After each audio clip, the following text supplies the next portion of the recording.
So,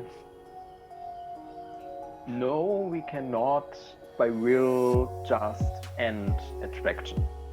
Unless you are a monk, well trained in whatever way. But you have your tastes, you have your attraction, you have your entanglements. So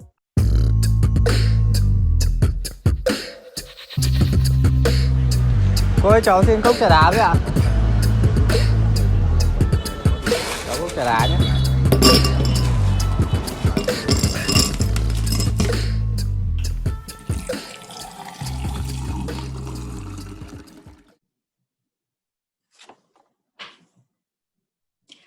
Xin chào các bạn đã đến với kênh Beyond Trà Đá của Trà My và Huyền. Welcome to Beyond Trà Đá. And the topic today is relationship.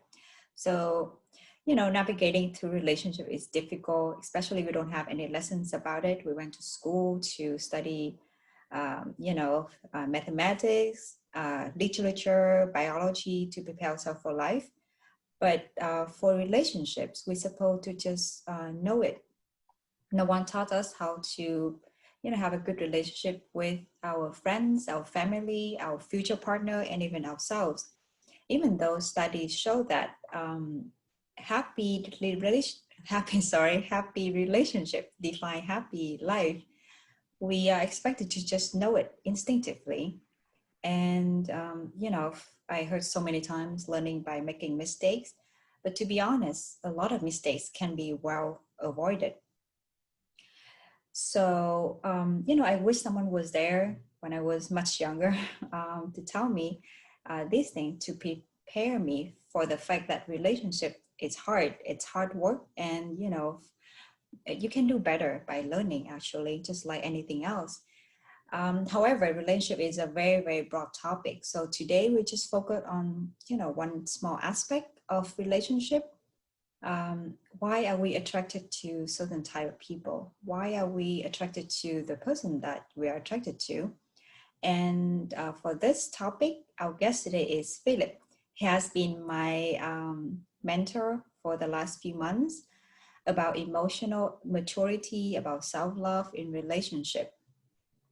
Phillipp, besides being a project manager at an investment firm here in Frankfurt, Germany, he's also the chairman of Chance to Growth, a Germany-based NGO to support children in Vietnam. He has been practicing meditation and mindfulness for the last 3 years. And a disclaimer, we are both not psychologists, and whatever that we discuss here is just our personal experience. Okay, so I will just jump right in. Hello, Phillipp, and thank you for being here with us today and share your perspective and your story. And how are you today? thank you very much. For me, it's a pleasure to be here with you, and I feel excited and very fine. So also, xin chào to the Vietnamese. I think I pronounce it wrongly, but maybe you can understand one of the 2 words I learned. Oh, you Nice sound to be perfect, with you here. actually. So because we only have like 30 minutes, so I will just jump right in the first questions. How important are relationships for you? So basically, as you said, right, we are social beings. So every child naturally longs for companionship, to be with someone through all our life. And I never heard about the child's natural longing to understand the structure of a poem or deeper physics. So that comes later with education and with interests. But the topic of relationship is so vital for our survival and how to make us human and how to grow. And we mostly learn from home. We learn from the parents. We learn from the people around us. But very often they are also unconscious of themselves and of the relationship they are in. So in my understanding, it's really, as you said, it's a big gap in our system that nobody teach us about relationship in a systematic and in a loving and a good way. So yes, for me, relationships are vital, and some of the most and best learnings I had in my life, and also some of the intense suffering I had was in a Yes. relationship. And definitely. And Yes. I think it starts with how we perceive ourselves. So let me make an example. When you go in the morning to the bathroom and you look into the mirror, which I guess most people have, then you can already observe yourself and see, how do you perceive yourself? Do you criticize yourself because of the laugh ankles or because of the wrinkles? And say to yourself, I must do better, I must do sport, I must eat more healthy. Or do you look to yourself loving and kind and compassionate? And then still you can wish yourself to improve. And so how we see ourselves, that is how we see our partner in a relationship, how we see other people. And let me say that this is a fundamental difference in relationship. If we go into relationship to share ourselves from loving, from fulfillment, or because we have needs, because we want something from the other, and because we want to be happy, and then we try, we try to be happy by the other, and that can never work. Yeah, so actually, thank you for broadening the questions, because it's kind of like silly questions of what relationships are important to everyone. So thank you for taking it a little bit further. So looking back to all your relationships, which one was the most memorable one for you? The one that you think she was the one. We all have that moments where we think, oh, she is the one, And from what you just shared, of course, we all have those also very happy moments, also suffering moments, like you say. So whatever it is, what was yours? Like, what popped up in your head? So it was a woman I met online, actually. She is a Vietnamese, and well, it was the most intense relationship to a woman I ever had in my life. I don't say it was the best, but it was the one with the most dramatic situation, where my heart was most in fire, where I acted out of my normal patterns. Like, for example, I did quit my job. I gave up my flat. I was ready to move to Vietnam, and I still can remember me staying at the airport, calling my grandma, oh, by the way, grandma, I love you, but I go to Vietnam and I don't know for how long. So wow, I never saw that side of you. yeah. It's wow. Okay. so, Yes, then it was very but intense. it yeah, it was. And also it was because I acted from very, very deep patterns inside me I was not conscious of, and she wasn't conscious of hers as well. And so everything like blew up later in a big drama. Nevertheless, it was a tremendous learning. Yeah. So you said it was very, very intense. And why were you attracted to her, and what made it so intense? What was the elements, if you can break it down? We all say, compatibility, but exactly what is it, So from your stories, can you break it to certain, Yeah. I thought about that a lot. Actually, I thought about that for many relationships. Like I thought about, okay, what was it? Why was I so entangled? And what made me acting, thinking, feeling like this? And I cannot say it was the hair, how the hair falls softly. It was the smell. I mean, smell is so important. It's vital, by the way. From all the things we can mention, smell is one of the most important things. Over all the decades of relationship, there are many old couples ask, what is it? And smell is number one. But what really was it is we were so near to each other. So it clicked so much because our inside belief sentences, our patterns, how we perceive ourselves were so near to each other, because we made different experiences as a child, but the result in us was so similar. This is why we understood each other so well. And so we had the feeling of, oh, finally somebody who really understands me, which was not really the case because we did not understand ourselves. But yeah, it was like this. And I can say it was kind of destiny because we were brought together again, because there was still something to learn. And when it ended,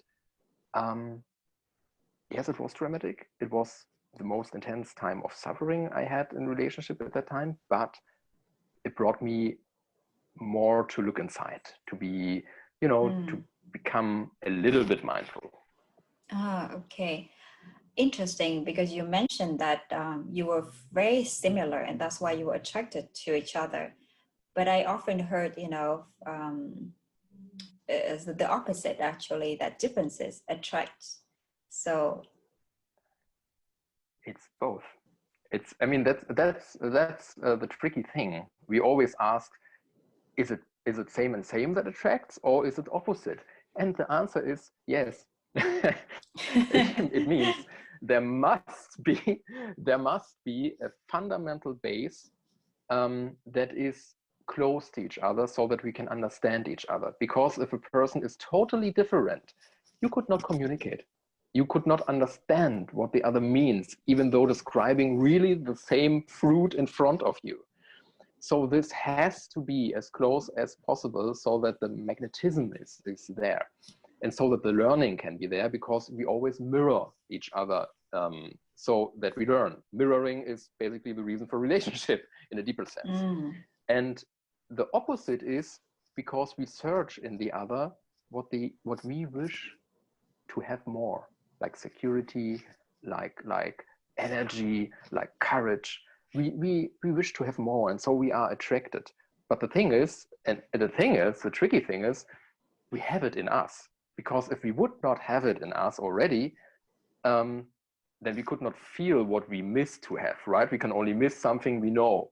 The thing is, we have it all in us. We only seek to, and sorry to say this word, but it is, but also for me, very often the case, or was the case, we seek to use the other as a key to unlock our qualities in us. It is subconscious, it is not from evil mind, but it is like many relationship works. Very interesting. So I often hear that, everyone has a type.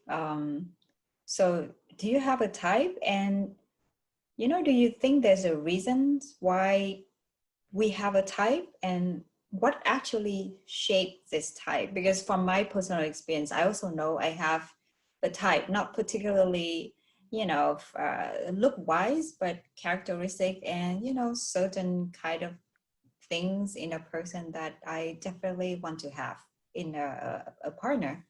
So what about you? That's the right point where I want to ask counter questions a lot, but okay. I'm first. So my type, breathing, human, if possible female. That would no. I'm joking. That's very low standard. Good conditions. No. Okay. So what is it? For me, my partner has to be at my level. I need to respect my partner as equal, and I think it is very important to share basically similar values, develop a vision of life where we want to go to. Having an understanding, self-reflection is very, very important. And nearness. I love to cuddle. I love to be near. That's one of my needs. And sexual attraction is very important. I'm not a monk, and this bodily aspect is very, very important to keep the relationship interesting over time. And a major point for me, honestly, is humor, because my partner can look like a supermodel, but I made the experience that when I talk with someone who really looks interesting, who really looks great, actually, like a 9 out of 10 or 10 out of 10, and then there is not that sparkle, that inspiration, that humor also, it's boring. It does not work for more than a day. And humor is for me like a a wild mashup of creativity, intelligence, cheekiness, and worldview and self-reflection. So yeah, humor is really a key point. And the second part of the question, I think it is known, right? We are mainly driven by what we see at home. So we seek to very often like act out again what we learned at home. How is mom? How is dad? How are partners? What is society saying? Or also the case, we act in the total opposite, like 100% opposite, as an act of rebellion.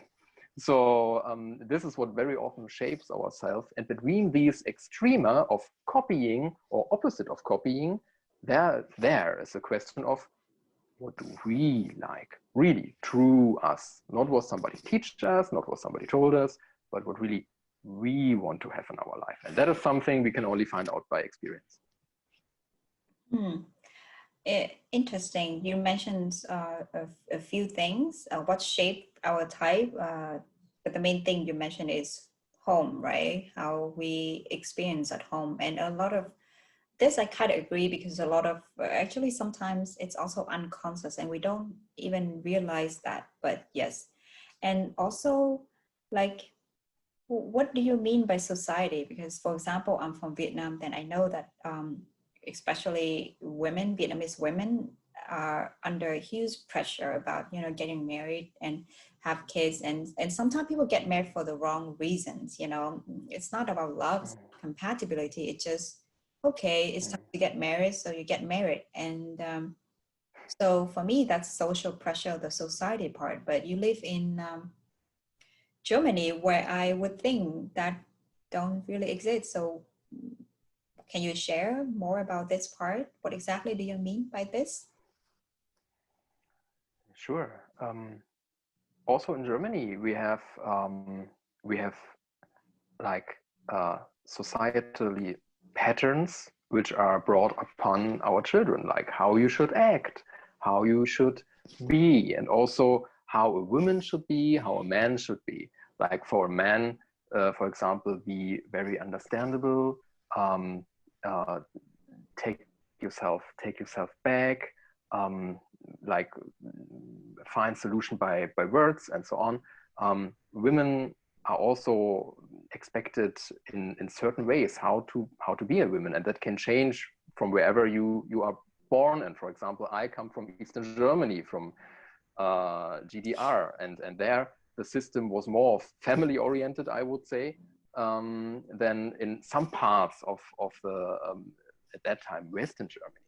So and it varies from family to family as well. So are you taught at home that, for example, a girl should be more silent, or a girl should always fight to have her position in the world and never give in, never get back?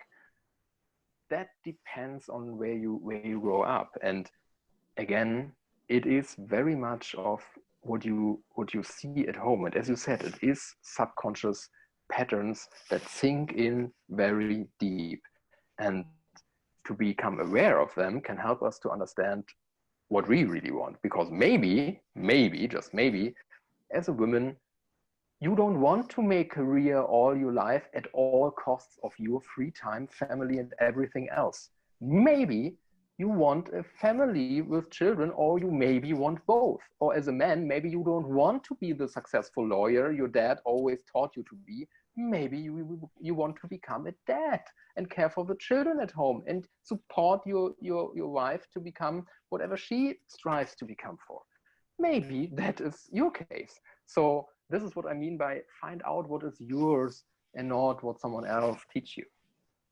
Yeah, that I totally agree. And so I want to come back to the point you said earlier about your the relationship you had with the Vietnamese women. You said it's one of the worst suffering time of all of your relationship. So do you think that actually she was in a way not good for you? Would you say that or no? Well, I was definitely not good for both of us, because Okay. I was not conscious of my patterns. and you know, it was a mix of like super intense pleasantness, happiness, and suffering. And after that breakup, the suffering came in, and it was terrible. I tell you, Okay. it was the reason for many things. But yeah, it was from both sides. Yeah. But Okay. also definitely learning. Yes, that's what I believe as well. Like two people, it takes two people to make or break a relationship. I don't believe in just completely 100% someone's fault, or I also don't believe that one person can make the relationship work. So you know, I see this among my friends, and you know, sometimes we are attracted to the wrong type of people. We are attracted to people that we know and not good for us. For example, I saw that with my best friends, and also at some point I was attracted to someone who was not good for me. So, I mean, is there a way to stop this?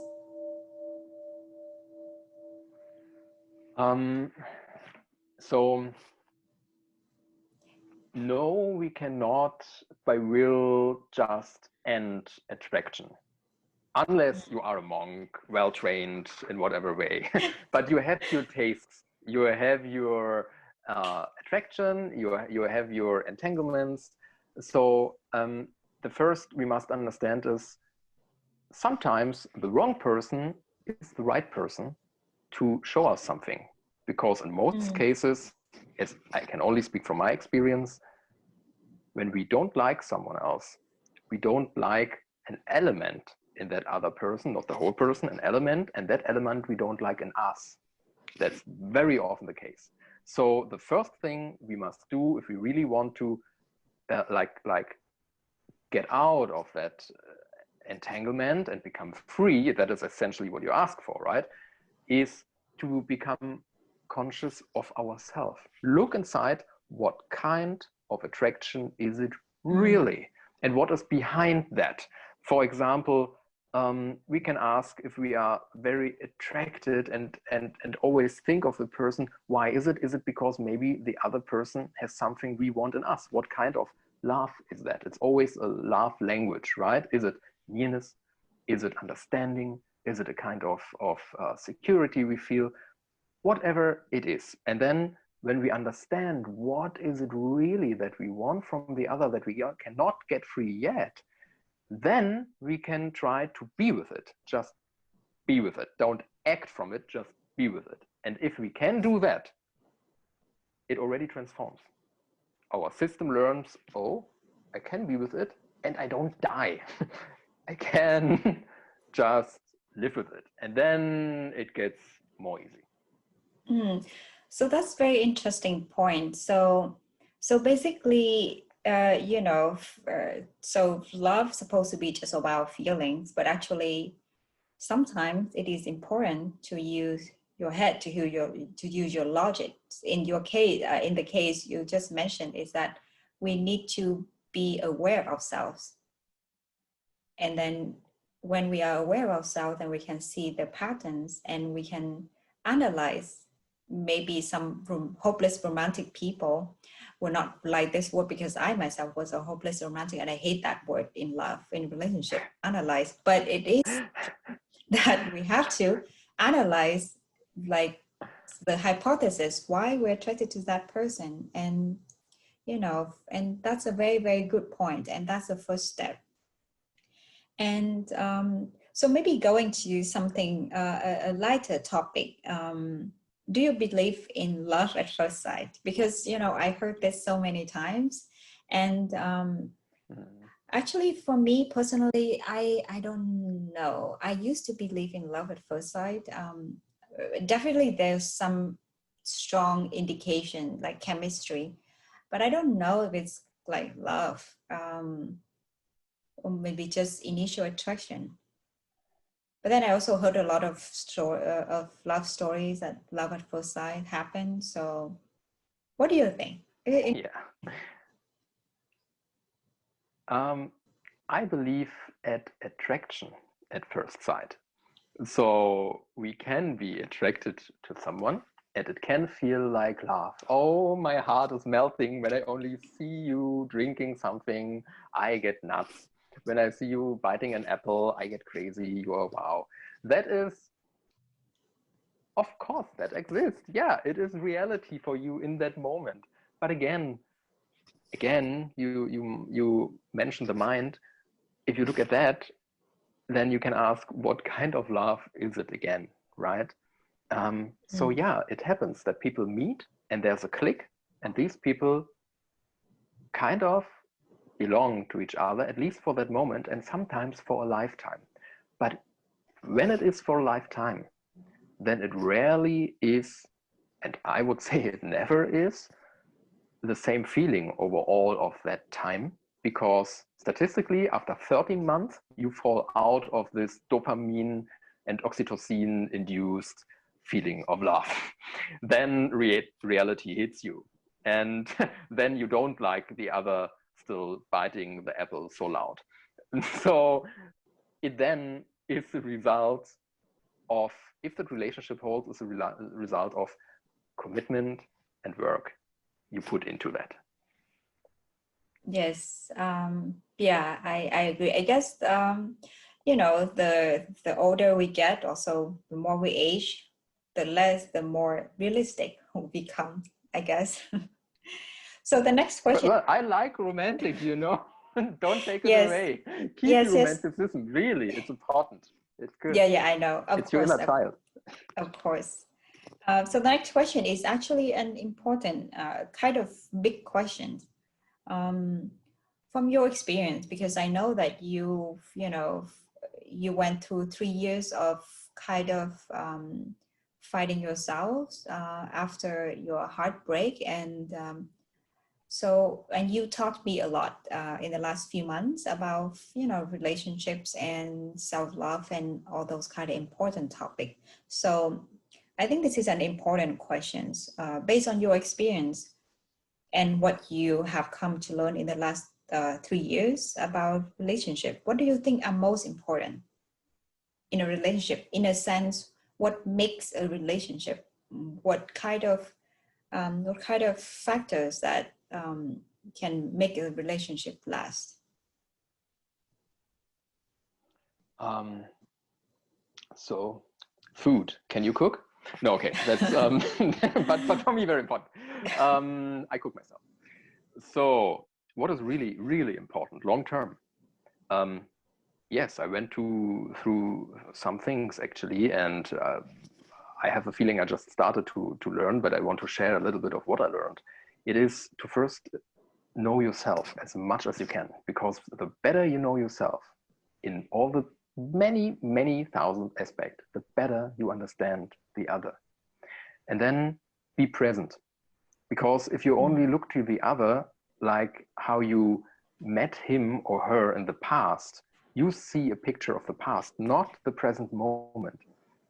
But everything change, the other change, you change every day. And also the circumstances change. It's always these three things, and they are interconnected. And if you are only living in the past, in your expectations, how your partner should be to please you, for example, then there is a widening gap between what you experience or expect, let's say, and the reality as it is. And this gap you can name suffering, and that will lead to many dramas. So be in the present moment and look to yourself and look to the other always how it is today. And then be honest about your needs. You have needs, and articulate them and find a way how you can give it to yourself, but also how you can interact with your partner. Not in a way of trade. I give you security, you give me nearness. This is trade, not a love, but in a way of saying, hey, I want to be cuddled, you know, I have that feeling today. And then the other still can decide freely, not from a feeling of guilt, but from a feeling of love, of sharing. Do I want to give you that? And then you see, and then you have to, I think it is important to have a relationship based standing on a similar pack of values, mostly honesty, and develop a mutual vision of where you want to go to. Because if you want to live in the forest in 2 years in a little tiny house, and I want to live in the town with a lot of friends around me, well, then we had a lot to discuss, right? So this is important. And then give each other same time support so that the other can grow and develop to the best version of him or herself, but also freedom, trust. And I think one last question is, you can ask yourself always, and I try to do that as much as I can, is, do I think and feel and act from love or from fear? Do I really act from sharing myself, or do I act because I fear to be not loved anymore, or to lose you, or to be rejected? And this is very, very important. You always can look at, and then you really see, okay, I'm now in my fear. So you can think again, do you want to do that? Very, very good points. Probably we need to bullet point this so that people can read. But one of the point you mentioned is articulate your needs. I think it's very, very important. I use another word for it, is communication. So communicate, because, you know, for a lot of people, they think that, you know, romantics, meaning the other person understand you completely without telling you read your mind. Anything. Yeah. Yes, can read your minds, but people cannot read your minds, you know. This is the real story from one of my best friend, and if she listened to this, she will know that I'm talking about her. But she was, before she and her husband got married, they were dating, and then she was sick one day, and then she told me that, and he didn't come to see me, and she was very upset. And I said, oh, okay, and tell him that you were sick. And then she said, yes, I told him I was sick. And then he asked me, can I come to visit you? And then I said, no, but you know, he should have known and just come. And then I said, you know, so basically is to prove not prove, but I mean, just to add on the point that you just mentioned, open communication. I think that's one of the key points, at least also for me, from my side. Yeah. And so absolutely. And little surprises. Can I add that? Yeah. Little surprises are important. Like, you really commit into a relationship. That doesn't mean you ask your partner, what do you need today, like a robot?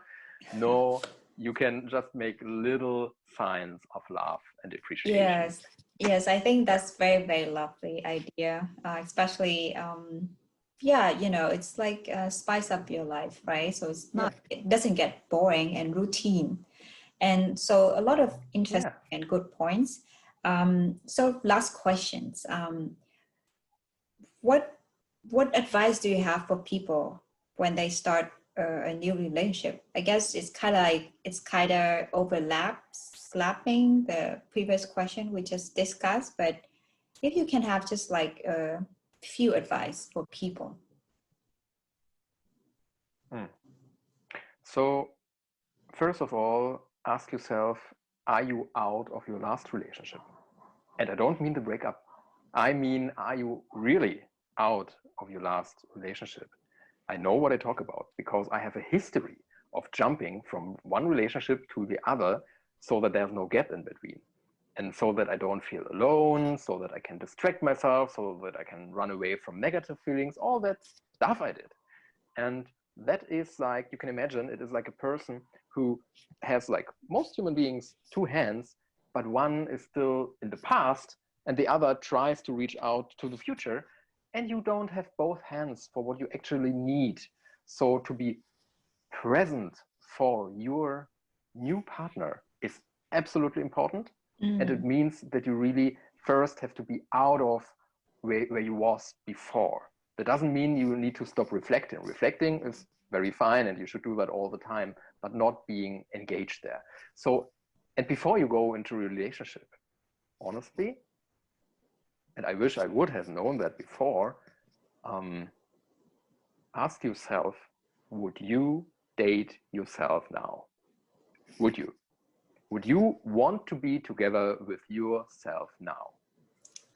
If you say yes, because if you feel so fulfilled and you want to share yourself, then go and make the experience, because experience is what life is about also, right? Then go. But if not, if you think, not so much, I don't know, I'm not sure, and this and this and this should be better, well, then most likely you try to step into a relationship to distract yourself, to run away from something, not to go to somewhere, but to run away from something. And that is mostly run away from you. So don't do that to the other person. And mostly don't do that to yourself. Be first self-conscious, self-reflective enough to be good to yourself, to love yourself as much as you can. And then you most certainly become a better partner in a relationship. And then last advice, and that I would say, give yourself time. Don't pressure something. Don't push too much. Just be there, let it naturally flow, share what you have openly, and make the experience. Great, thank you. So yeah, I think that's a great ending for our talk. And I kind of, I agree with a lot of your points. And the last part you say is also true. Like, I think people should really, they should be happy by themselves first. In a sense, as long as they're happy by themselves, then they can be a great partner in a relationship, because you cannot, expect relationship to become your source of happiness and fulfillment, and then it will be just too much expectation, and that will be too much pressure on a relationship. So that's from my experience. And thank you so much, Philip. I think that's all the time that we have for today. And I know you have a lot to share, so hopefully we can, this is the first interview in a lot of interviews that you'll have with us. I'm looking forward for everything. Thank you very much for inviting me. Thank you. Thank you.